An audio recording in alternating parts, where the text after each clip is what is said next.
ഇവിടുത്തെ ജനങ്ങൾക്ക് കോർപ്പറേഷൻ ഓഫീസിൽ വരണം. അതിന് അക്രമവും അല്ലെങ്കിൽ അവരെ ഭയപ്പെടുത്തുന്നത് അനുവദിക്കാൻ പറ്റില്ല. മേയർക്ക് വരണം, കൗൺസിലർമാർക്ക് വരണം, ഡെപ്യൂട്ടി മേയർക്ക് വരണം. അതിനൊന്നും തടയാനോ അല്ലെങ്കിൽ അക്രമം കാണിക്കാനൊന്നും പറ്റില്ല. പ്രതിയായ കൗൺസിലർക്കെതിരെയാണ് കഴിഞ്ഞ 3 ദിവസമായി സമരം ചെയ്തത്. അവരെ ആ കോസ് അംഗീകരിക്കുന്നുണ്ടോ എന്നുള്ളതാണ് ചോദ്യം. ആ രാജി ആവശ്യപ്പെടുന്നുണ്ടോ എന്നുള്ളതാണ് ചോദ്യം. ഞാനതിന് ആദ്യ ദിവസം തന്നെ മറുപടി പറഞ്ഞില്ല. എല്ലാ ദിവസം പറയണത് എന്തിനാ? അതിനൊക്കെ ആദ്യ ദിവസം പറഞ്ഞ മറുപടി തന്നെയാണ് കൂടുതൽ ഉറച്ചിരിക്കുകയാണ്. ആയിക്കോട്ടെ, ഞങ്ങളല്ലേ സർക്കാർ കൊടുത്ത സർക്കാരിനെ ചോദിച്ചു നോക്കണം. നിങ്ങൾ ഇത് വല്ലതും പറയാം. അതൊക്കെ വിട്ടോ. അതാണോ? അങ്ങനെ ഇവിടെ നിന്ന് മാറാൻ പറഞ്ഞിട്ടുണ്ട്. ജനങ്ങൾ ബുദ്ധിമുട്ടാണ്. അത് മാറ്റാൻ ഞങ്ങളോട് ഇരിക്കുന്നത് ആണോ? അത്ര വലിയ ഒരുപാട് ബുദ്ധിമുട്ടുണ്ടോ? അത് നിങ്ങളല്ലേ ഞങ്ങൾ ചെയ്യുന്നത്. താങ്കൾ ചെയ്യും, ഞങ്ങൾ ചെയ്യുകയാണ് സുഹൃത്തെ. ഞങ്ങൾ ചെയ്യേണ്ട കാര്യങ്ങളാണ് ഞങ്ങൾ ചെയ്യുന്നത്. കൗൺസിൽ 29 കൂടുന്നുണ്ട്. ഞാൻ വളരെ നേരത്തെ കണ്ട് പറഞ്ഞുകൊണ്ട് 29 കൂടും. 29 തീയതി അതിന് മുമ്പായിട്ട് സ്റ്റാൻഡിംഗ് കമ്മിറ്റി കൂടേണ്ടവരെ ഇവരൊക്കെ തന്നെ. ആ സ്റ്റാൻഡിംഗ് കമ്മിറ്റി ജനങ്ങളുടെ കാര്യം ചർച്ച ചെയ്യേണ്ടവരാണ്. അവർ രാവിലെ ഇങ്ങനെ ഉപദ്രവിച്ച സമരം ചെയ്യട്ടെ, പുറത്ത് സമരം ചെയ്യട്ടെ. ഞങ്ങളതിനെ പിന്തുണയ്ക്കില്ല. സമരത്തെ റെസ്പെക്ട് ചെയ്യുന്നു. ജനാധിപത്യ അവകാശത്തെ പിന്തുണയ്ക്കുകയാണ്. നഗരസഭ ജനങ്ങളുടെ ഇടയിൽ വളരെ നല്ല പേരുണ്ടാക്കി പോവുകയാണ്. അപ്പോൾ എന്തെങ്കിലും ചെയ്തിട്ട് ആക്രമണം ഉണ്ടാക്കുക എന്നുള്ള. പിന്നെ വേറൊന്നും ഇതിൻ്റെ പ്രശ്നം അടിസ്ഥാന പ്രശ്നമൊന്നുമില്ല. ഈ കുറേ നേതാക്കന്മാർ കുറേ കടകളൊക്കെ വാടകയ്ക്ക് എടുത്തിട്ടുണ്ട്. ഈ പാളയത്തെ കിട്ടാൻ വാങ്ങിക്കൊണ്ടിരുന്നൊക്കെ കിട്ടിക്കൊണ്ടിരിക്കുന്നത് പലർക്കുമാണ്. അതൊക്കെ നിന്നപ്പോഴേക്ക് പട്ടിണിയാവുന്നുള്ള ആശങ്കയിലാണ്. ഈ പാളയത്തെ ഗുണ്ടാപ്പിരിവ് നിർത്തിയത് ചില കോർപ്പറേഷൻ്റെ ബിൽഡിങ്ങുകൾ എടുത്തിട്ട് പാർട്ടി ഓഫീസ് നടത്തിയത് പൊളിച്ചത്. അതിനകത്തുനിന്ന് ജയരാജു ഉൾപ്പെടെയുള്ളവർ മദ്യക്കുപ്പികൾ കണ്ടെടുത്തത്. കഴിഞ്ഞ ദിവസം പാറ്റൂർ ആകാശ് ഉൾപ്പെടെയുള്ളവർ പോയിട്ട് അവിടെ നമ്മുടെ കുറവങ്കോണം പാർക്കിൽ നിന്ന് പാർട്ടി കൊടികളും മദ്യക്കുപ്പികളും കണ്ടെത്തത്. ചെമ്പഴഞ്ചൂതനും പാറ്റൂർ ആകാശം കൂടെ പോയിട്ട് ഇതൊക്കെ വലിയ ആശങ്കയിലാക്കുന്നുണ്ട്. അതുകൊണ്ട് കൈവിട്ട കളി കളിക്കുകയാണ്. നടക്കില്ല. ഞങ്ങൾ ചില കാര്യങ്ങൾ ചെയ്യുന്നത് തീരുമാനിച്ചു തന്നെയാണ്. സംരക്ഷിക്കും. ഞാൻ ഡൽഹിയിൽ വെച്ച് പറഞ്ഞ കാര്യമില്ലേ? ഞാൻ ഡൽഹിയിൽ വെച്ച് കൃത്യമായിട്ട് പറയേണ്ട കാര്യങ്ങൾ പറയുന്നത് അല്ല. ഞാൻ ഡൽഹിയിൽ വെച്ച് പറയേണ്ട കാര്യങ്ങൾ കൃത്യമായിട്ട് പറഞ്ഞിട്ടുണ്ട്. എന്താണ് ഇതൊക്കെ അവിടുത്തെ ഒരു കോർപ്പറേഷൻ്റെ ഒരു ഓഫീസിനകത്ത് എവിടെ ഇത് അംഗൻവാടി കോർപ്പറേഷൻ്റെ ഒരു അംഗൻവാടിക്കകത്ത് ചെട്ടിയിരിക്കുന്നത്. കോർപ്പറേഷൻ്റെ ഒരു അംഗൻവാടി കെട്ട ചെമ്പഴി ചെയ്താലും പാറ്റൂർ ആകാശം കൂടെ പോയിട്ട് കഴിഞ്ഞ ദിവസം കണ്ടെടുത്താണ് കുറവങ്കോണത്ത്.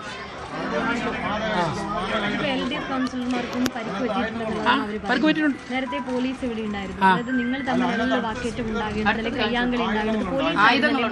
അല്ല, പോലീസ് സ്വാഭാവികമായിട്ട് എല്ലാ കാര്യങ്ങളും പോലീസാണ്. ഞാൻ വന്ന എൻ്റെ ഓഫീസിൽ എന്നെ തടഞ്ഞു. ഞാൻ ചോദിക്കട്ടെ, എൻ്റെ ഓഫീസിൽ കയറുമ്പോഴേക്ക് കസേരടുത്ത് മുമ്പിട്ട് എന്നെ തടഞ്ഞ് കയറാൻ പറ്റില്ല എന്ന് പറഞ്ഞു കഴിഞ്ഞാൽ 2 കൗൺസിലേഴ്സ് പുരുഷന്മാർ അവിടെ വന്നിട്ട് ഞാൻ അവരെ കീഴടങ്ങി തിരിച്ചു പോകണോ? തീർച്ചയായിട്ടും അതിലെ അവിടെ തടഞ്ഞു നിർത്തി ചെയ്ത് അല്ല പോലീസ് തീർച്ചയായിട്ടും പരിചയമായിട്ട് കുട്ടികളുണ്ടല്ലോ. അത് നടക്കില്ല. എത്ര കൗൺസിലർമാർക്ക് പരിക്കുണ്ട്? അതെനിക്ക് നോക്കിക്കൊണ്ടിരിക്കുക. ഓരോരുത്തർ പരിശോധിച്ചോണ്ടിരിക്കുക. കുറച്ചൊരു അങ്ങോട്ടകത്തൊന്നും പോയിട്ടുണ്ട്. കുറച്ചൊരു ഫ്രഷ് ആകാൻ പോയിരിക്കും. പരിക്ക് എവിടെയൊക്കെ നോക്കണ്ടേ? അല്ല, അവരെല്ലാവരും ഹോസ്പിറ്റലൈസ് ചെയ്യണം. എല്ലാ പരിക്കും അങ്ങനെ പറ്റില്ല. ഈ സംഘർഷം മനഃപൂർവ്വം ഉണ്ടാക്കാൻ വേണ്ടി വന്നതാണ്. കഴിഞ്ഞ 4 മാസത്തെ ഈ പ്രവർത്തനങ്ങൾ തീർച്ചയായിട്ടും ഭയപ്പെടുത്തുന്നതാണ് പറയുന്നത്. അല്ല, അതിൻ്റെ ആശങ്കയിൽ പ്രവർത്തനങ്ങൾ മാത്രമല്ല, കാലിൻ്റെ അവിടെ ഇവിടെയൊക്കെ പെയിനുണ്ട്. പ്രവർത്തനങ്ങൾ മാത്രമല്ല, ഞങ്ങൾ ചെയ്തുകൊണ്ടിരിക്കുന്ന കാര്യങ്ങളൊക്കെ തന്നെ വലിയ ജനപിന്തുണ നേടുകയാണ്. അതിന് അട്ടിമറിക്കാനുള്ള പരിശ്രമം ഒരു കാരണവശാലും അതൊന്നും അനുവദിക്കില്ല. ഈ കയ്യാങ്കളിയും കോർപ്പറേഷൻ ഓഫീസിലുള്ള അക്രമം ഉണ്ടാക്കുന്ന പരിപാടിക്ക് അവസാനിപ്പിക്കണം. തീർച്ചയായിട്ടും അതൊക്കെ ഞങ്ങൾ നേരിടും. ഈ കയ്യാങ്കളി അക്രമമൊക്കെ അവസാനിപ്പിക്കണം. അതിനൊന്നും മുതിരണ്ട. കോർപ്പറേഷൻ ഓഫീസ് സംഘർഷ ഭൂമിയാക്കാൻ സമ്മതിക്കില്ല. Okay, thank you.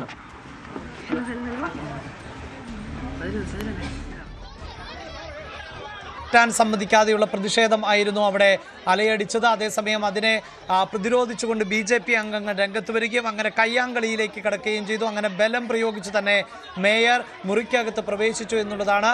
ഇത്തരത്തിൽ തടയാൻ ശ്രമിച്ചാൽ അത് അനുവദിക്കില്ല എന്നതാണ് ഇപ്പോഴത്തെ മേയറുടെ പ്രതികരണം. ഇപ്പോൾ ഡെപ്യൂട്ടി മേയർ ഉൾപ്പെടെയുള്ളവർ പ്രതികരിക്കുന്നു എന്നതാണ് നമുക്ക് മനസ്സിലാക്കാൻ സാധിക്കുന്നത്. വനിതകൾക്കുൾപ്പെടെ പരിക്കേറ്റു എന്നതായിരുന്നു നേരത്തെ അവർ പറഞ്ഞിരുന്നത്. ഡെപ്യൂട്ടി മേയറുടെ പ്രതികരണം എന്തായെന്ന് കൂടി കേൾക്കാം. വനിതാ കൗൺസിലേഴ്സ് അടക്കം അദ്ദേഹത്തെ പ്രൊട്ടക്ട് ചെയ്യാൻ വേണ്ടിയിട്ട് പോയപ്പോൾ അവരെയും തള്ളിയിട്ട് അവരുടെ പുറത്തുകൂടി കയറിയിരുന്ന് ഞങ്ങൾക്കൊന്നും എണീക്കാൻ പറ്റാത്ത സാഹചര്യം. എല്ലാവർക്കും പരിക്കുണ്ട്. ഞങ്ങളെയൊക്കെ പുറത്തുകൂടെയാണ് ഈ പുരുഷ കൗൺസിലർമാരടക്കം പുറത്തുകൂടെ വന്ന് വീണിട്ടുള്ളത്. അപ്പോൾ ഞങ്ങളുടെ തിരുവനന്തപുരം നഗരസഭയുടെ മേയർക്ക് അദ്ദേഹത്തിൻ്റെ റൂമിൽ കയറണ്ടേ, ഒരുപാട് കാര്യങ്ങൾ ചെയ്യേണ്ടതായിട്ടുണ്ട്. അപ്പോൾ അദ്ദേഹത്തിൻ്റെ റൂമിൽ പോയവരും കയറ്റില്ല എന്ന ഉദ്ദേശത്തോടു കൂടി ഇന്ന് രാവിലെ മനഃപൂർവ്വം, കാരണം 3 ദിവസമായിട്ട് അവർ പുറത്ത് സമരം ചെയ്യുകയാണ്. ഞങ്ങൾ ആരും ഒന്നും പറഞ്ഞിട്ടില്ലല്ലോ. അവർക്ക് സമരം ചെയ്യാം, ആർക്കും സമരം ചെയ്യാം. ഞങ്ങളും സമരം ചെയ്തിട്ടുണ്ട്. ഞങ്ങളും മുൻ മേയർക്കെതിരെ ഞങ്ങളും സമരം ചെയ്തിട്ടുണ്ട് ഇവിടെ. പക്ഷേ ഞങ്ങൾ ഒരിക്കൽ പോലും മേയറെ ആക്രമിച്ചിട്ടില്ല. പക്ഷേ ഈ തിരുവനന്തപുരം നഗരസഭയുടെ മേയറെ ചരിത്രത്തിൽ ആദ്യമായിട്ടാണ് ഇത്രയും കൗൺസിലർമാരെ ആക്രമിച്ചത്. അദ്ദേഹത്തെ വന്ന ഉടനെ തന്നെ മറിച്ചിടുകയായിരുന്നു. ഇങ്ങനെയല്ല ചെയ്യേണ്ടത്. കാരണം ഞങ്ങൾ വനിതാ കൗൺസിലർമാരെന്ന് പോലും നോക്കാതെ ഞങ്ങൾ എല്ലാവരെയും മനഃപൂർവ്വം ആക്രമിക്കുകയായിരുന്നു ചെയ്തത്. ഇത് ശക്തമായിട്ട് ഇതിനെതിരെ പ്രതിഷേധിക്കുക തന്നെ ചെയ്യുകയാണ്. കാരണം നമുക്ക് ഒരുപാട് കാര്യങ്ങൾ ചെയ്യേണ്ടതായിട്ടുണ്ട് ഇതിനകത്ത്. ഇവിടെ ഇരിക്കുന്ന പലരും സ്റ്റാൻഡിംഗ് കമ്മിറ്റി ചെയർപേഴ്സൺമാരാണ്. ഞങ്ങൾക്ക് കമ്മിറ്റി കൂടണം, സ്റ്റാൻഡിംഗ് കമ്മിറ്റികൾ കൂടണം. അപ്പോൾ പക്ഷേ ഞങ്ങളെന്നും സ്റ്റാൻഡിംഗ് കമ്മിറ്റികൾ ഒന്നും തന്നെ കൂടാൻ പറ്റില്ല എന്ന രീതിയിൽ മനഃപൂർവ്വം ഒരു പ്രതിസന്ധി സൃഷ്ടിക്കാനാണ് ഇവിടെ ശ്രമിച്ചുകൊണ്ടിരിക്കുന്നത്. യെസ്, ഇതാണ് ഡെപ്യൂട്ടി മേയറുടെ പ്രതികരണം. നേരത്തെ വലിയ പ്രതിഷേധം ആയിരുന്നു ഉയർന്നത്. ഇപ്പോൾ വി അരുൺ കൂടി ചേരുന്നുണ്ട്. അരുൺ, ഈ സംഘർഷത്തിൽ ഇരുവിഭാഗങ്ങളിലും പെട്ടവർക്ക് പരിക്ക് പറ്റിയിട്ടുണ്ടല്ലോ, എന്താണ് വിവരങ്ങൾ?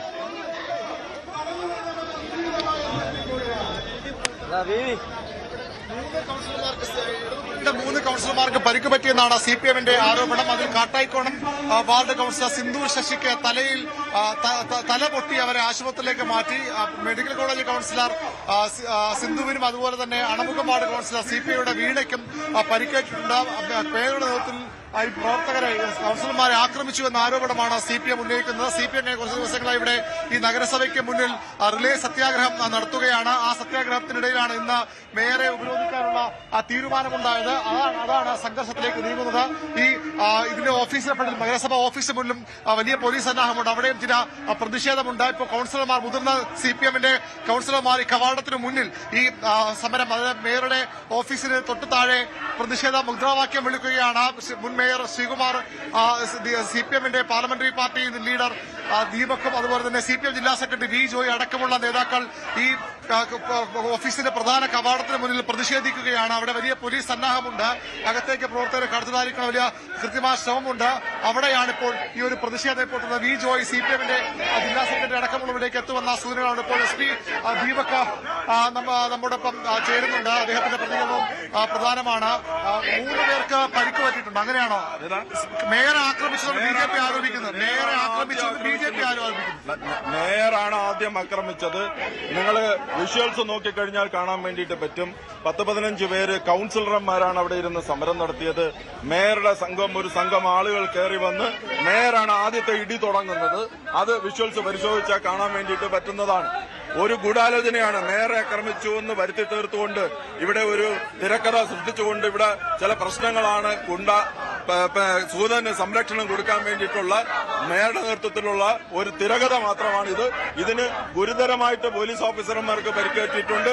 നിരവധി LDF-ന്റെ കൌൺസിലർമാർക്ക് നല്ല പരിക്ക് പറ്റിയിട്ടുണ്ട്. 3 പേരെ ആശുപത്രിയിലേക്ക് മാറ്റിയിട്ടുണ്ട്. അതാണ് പി ബാബു, വഞ്ചൂർ ബാബു കൂടി നമ്മോടൊപ്പം ചേരുന്നുണ്ട്. എന്താണ് ശരിക്കും സംഭവിക്കുന്നത്? മേയറെ ആക്രമിച്ചു CPM എന്നാണ് BJP-യുടെ ആരോപണം. അല്ല, അതിവിടെ മുഴുവൻ ചാനലുകാരും പത്രക്കാരും എല്ലാവരും നോക്കി നിൽക്കുകയാണ്. ഇവിടെ ഈ അക്രമ പ്രവർത്തനം നടത്തി. ഞങ്ങള് രാവിലെ മുതൽ അവിടെ മര്യാദയ്ക്ക് സത്യാഗ്രഹ സമരം നടത്തുകയാണ്. അതിലെ കൌൺസിലർമാർ പോയി, അതുവഴി ചെയർപേഴ്സൺമാർ പോയി. ആരെയും ഞങ്ങൾ തടസ്സം ചെയ്തില്ല. മേയർ വന്നാൽ ഞങ്ങൾക്ക് പോകാൻ വേണ്ടിയുള്ള സൗകര്യം ഒരുക്കി കൊടുത്ത് എണീച്ച് എന്ന് മുദ്രാവാക്യം വിളിച്ചുകൊണ്ട് നിൽക്കുമ്പോൾ അവിടെ നിന്ന് പോലീസിന്റെ അടുത്തല്ല ഞങ്ങൾ പറഞ്ഞതാണ്, പോലീസ് വെച്ചോ, ഞങ്ങൾ ഇവിടെ തടസ്സം ചെയ്യാനല്ല നിൽക്കുന്നത്. പക്ഷേ അവർ ഒരു 19 പേർ കൌൺസിലർമാരും അല്ലാത്തവരും എല്ലാം കൂടി വന്ന പടിക്കെട്ട് കയറി എല്ലാവരെയും പിടിച്ച് തള്ളിക്കൊണ്ട് വനിതാ കൌൺസിലർമാരും ഞാനുമെല്ലാം ഞങ്ങളെല്ലാം ഏറ്റവും അടിയിലായി. അതിന്റെ പുറത്തുകൂടെ പല ആളുകളും വന്ന് വീണ് 10-12 പേര് വീണ് മിക്കവാറും എല്ലാവർക്കും 3-4 വനിതാ കൌൺസിലർമാർക്ക് പരിക്കേറ്റ് പോയി.